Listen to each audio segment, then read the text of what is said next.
The difficulty we face as well, this is why it's beautiful to listen to Robert speaking as a doctor, because most people will only believe and understand what a doctor says.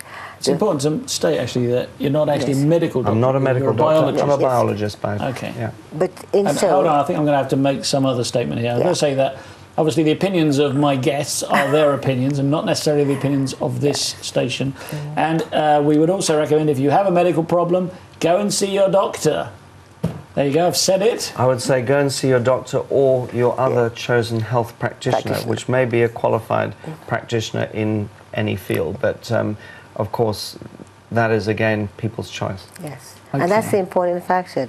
To me, as an ordinary person, what we are finding is trying to pass on this information to people, trying to get them to make an informed choice, simply is becoming more and more difficult because people believe that whatever they're being told by the doctors, particularly by the NHS, to be the truth. Simply because if anyone was made aware of the various poisons that's put in the vaccines, it's only because I have witnessed it myself. It's only because I was also part of that belief structure that from seeing for myself in the Caribbean, people living absolutely healthy without these things, and seeing the deterioration in their health over just a few generations.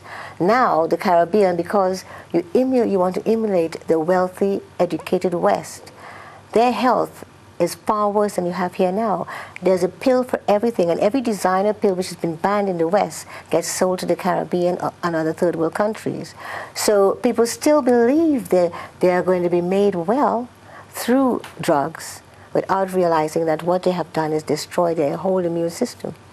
Yeah, and I understand also that you've worked out a lot of, you've made your own health products. Yeah. And the government has stood in your way and tried to stop you. Well, because I said to you earlier on, I know I was sent to do this job. The fact is trying to get people to reappreciate and revalue what nature has offered us from the beginning of creation. And what actually happened, for some unknown reason, from 1992, cancer started coming into my life. 92, I was diagnosed with benign breast tumors, which I was told... Benign which tumors? Breast tumors. Breast tumors, okay. Which I was told can turn cancerous, but I didn't want to take any medication. 7 months later, my mother came down with ovarian cancer, and within 10 days of diagnosis, she was dead. This is when I understood that ovarian cancer is called a silent killer. And 7 months later, my daughter's dog came down with this massive, aggressive breast cancer, and I was told that nothing can possibly save her. We've got a picture of that, haven't we? Yes. This is number 8. If we can have picture number 8, this is your dog. That's the tumors Zara, on number can we see 8. that? Please. There we go. And number 13 is after she recovered. And number 13, if we can see that as well. There. So she recovered, and you gave her... So what in fact happened was that our vet said there was nothing on this earth that could possibly save this dog. The cancer is far too aggressive, inoperable, and the best and kindest thing we can do is to have it put down. So what I did, with no one else to turn to, I go back to what I normally do, is prayer, meditation. And through meditative prayer, I was given these 15 specific herbs to brew and told to give her 3 times a day for the rest of her life. No, well, who told you this? Spiritually. I said to you, I work through channeling. Okay, channel. So you were channeling a spirit that told you these are natural herbs. I was channeling God. These are well-known natural herbs that anyone can buy. No, not anyone can buy. These are specific herbs. And because I work in herbs, I can acquire herbs from around the world in a week. Okay. Anyway, with only 2 weeks to live, my daughter asked me one thought-provoking question was, Mom, if I became terminally ill like Zara, could you have me killed? Now, I was like anyone else. It's a dog. I was quite happy to put it down to take her out of her misery. But if it's your love, you're not going to just kill it. If it's your daughter, well, of course you don't do that. No. And so with that, by brewing this tea, I thought it might help her to die more peacefully. But I was told spiritually that this tea would in fact restore 95% of all illnesses. Again, although I understood herbs, I wasn't too sure how it was going to work. Now, literally overnight, the dog started to recover. I couldn't believe my eyes. But the tumour shrank? Not overnight. She started showing signs of looking better. Okay. Because by that time, her heart was weak, incontinent both ends, her liver, lungs, and kidney was damaged, in extreme pain, high fever, and couldn't walk. By the third day, she got up and started walking.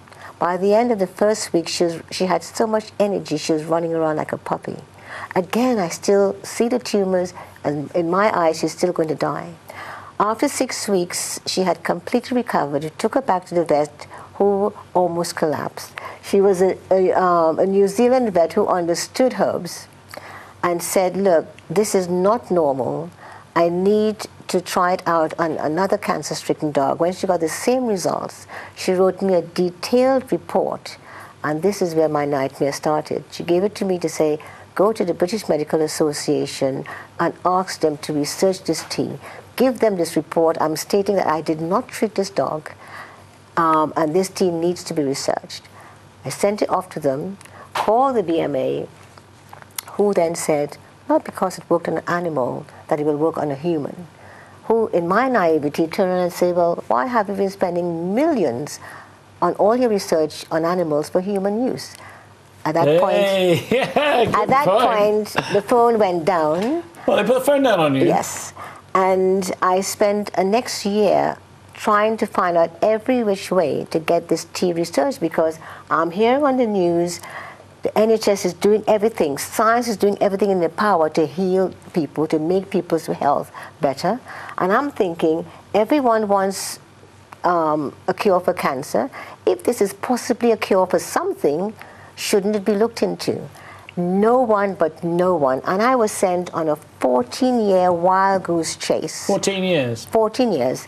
The NHS would be saying to me, yes, it is doing all this thing, but we need scientific research. And I say, yes, that's why I'm coming to you, because you have the scientists, you have the equipment, etc. Then, in fact, a very, very kind professor said to me, look, Dawn, you will not be able to afford the research. On every condition, it can cost you £500,000 and years of testing. I would suggest you write your whole story, send it out to your customers, ask them to use your tea since it is non-toxic, and see what the results are. He says that will give you anecdotal evidence that it works, and that will then encourage the NHS to research it.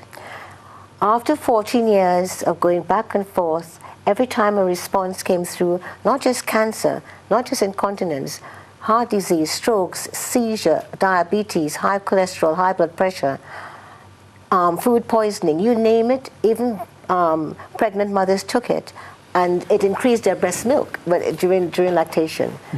Can I just interrupt 1 second? Because this is live television, yeah, and because I'm concerned about what could happen, if I can just make about clear making claims that it's very important that the name of the tea and the product name is not mentioned. Yes. Because of the legislation that exists now that could result in severe consequences, yes, for a number of people in this room. So can I just stress that at this point?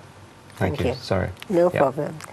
So with that, eventually, after collating 14 years of information, last year, 2 years ago, I received a very nice email from an American pharmacist asking me if I can supply him with one of the tea's key ingredients, which happens to be the African bush willow. Mm-hmm. And I said, unfortunately, because this is quite difficult to come by, I've only got enough for my supplies. Then he asked, have you heard of the research that's being conducted on the African bush willow? I said, I've heard of some of it. He says, I will email you the information.